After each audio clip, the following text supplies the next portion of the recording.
ಈಗ gut health ಬಗ್ಗೆ ನಾವು ಮಾತಾಡೋ ಹಾಗಿದ್ರೆ, ಹೊಟ್ಟೆಯ ಆರೋಗ್ಯ, ತುಂಬ ಸ್ಪೈಸಿ ಫುಡ್ ಗಟ್ ಹೆಲ್ತ್ಗೆ ಅಥವಾ ಹೊಟ್ಟೆಯ ಆರೋಗ್ಯಕ್ಕೆ ಏನಾದರೂ ಒಂಥರ ಹಾನಿಕಾರಕ ಅಂತ ಹೇಳ್ಬೋದಾ, ಡೇಂಜರ್ ಅಂತ ಹೇಳ್ಬೋದಾ? ಹೌದು. ಇವಾಗ ಗಟ್ ಹೆಲ್ತ್ ಅಂದರೆ ಮೇಜರ್ಲಿ ನಾವು ಮಾತಾಡೋದೇ ಗುಡ್ ಬ್ಯಾಕ್ಟೀರಿಯಾ, ಬ್ಯಾಡ್ ಬ್ಯಾಕ್ಟೀರಿಯಾ ಬಗ್ಗೆ. ಈ ಪ್ರಶ್ನೆ ಯಾಕೆ ಅಂತಂದರೆ, ಎಷ್ಟೊಂದು ಜನ ರುಚಿ ಸಿಗ್ತಿಲ್ಲ ಅಂತ ಹೇಳಿ ರಾ ಹಸಿಮೆಣಸಿನ್ಕಾಯಿ ತಿಂತಾರೆ.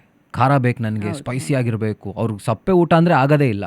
ಸೊ ಅಂಥವ್ರು ಸ್ವಲ್ಪ ಏನಾದರೂ ಕೇರ್ಫುಲ್ ಆಗಿರಬೇಕಂತ ಇರಬೇಕು.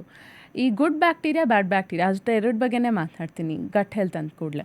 ಸೊ ಇವಾಗ ನಮಗೆ ಒಳ್ಳೆ ಬ್ಯಾಕ್ಟೀರಿಯಾ ಅಂದರೆ ಅದಕ್ಕೆ ತುಂಬ ಸ್ಪೈಸಿ ಅಥವಾ ತುಂಬ ಆಯಿಲ್ ಇರೋದು, ಇಲ್ಲ ತುಂಬ ಪ್ರೊಸೆಸ್ಡ್ ಅಂದರೆ ಮೈದಾ ಈ ಥರ, ಇಲ್ಲ ವೈಟ್ ಶುಗರ್, ಇದೆಲ್ಲ ಆದರೆ ಅದು ಬೇಗ ಸತ್ತೋಗುತ್ತೆ.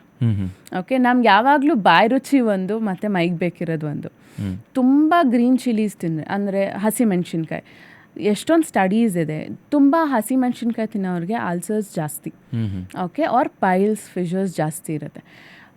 ಸೊ ಇದು ಜಾಸ್ತಿ ನಾವು ನೋಡೋದು ಆಂಧ್ರ ಮತ್ತು ಕರ್ನಾಟಕದಲ್ಲಿ, ಯಾಕಂದರೆ ನಾವು ತುಂಬ ಹಸಿಮೆಣ್ಸಿನ್ಕಾಯಿ ತಿಂತೀವಿ. ಸೊ ಇದರಲ್ಲಿ ಸ್ಟಡೀಸ್ ಎಲ್ಲ ಇದೆ. ಈ ಜಾಗದಲ್ಲಿ, ಈ ಪ್ರದೇಶಗಳಲ್ಲಿ ಜಾಸ್ತಿ ಮೆಣಸಿನ್ಕಾಯಿ ತಿರೋದಕ್ಕೆ ತುಂಬ ಪೈಲ್ಸ್ ಆ್ಯಂಡ್ ಫಿಶರ್ಸ್ ಆಗುತ್ತೆ. ಸೊ ಅದಕ್ಕೆ ನಮ್ಮ ಬಾಡಿಗೆ ಅದು ಅಷ್ಟೊಂದು ಬೇಕಿರಲ್ಲ. ಒಂದು ಬಾಯಿ ರುಚಿ ಒಂದು, ಬಟ್ ಬಾಡಿಗೆ ಬೇಕಾ ಬೇಡವಾ? ಸೊ ಅದು ಒಳ್ಳೆ ಬ್ಯಾಕ್ಟೀರಿಯಾನ ಸಾಯಿಸ್ಬಿಡುತ್ತೆ. ಸೊ ಯಾವುದೇ ಅತಿ ಮಾಡಿದ್ರೆ ಸರಿ ಹೋಗೋದಿಲ್ಲ. So limit ಆಗಿರಬೇಕೆಲ್ಲ.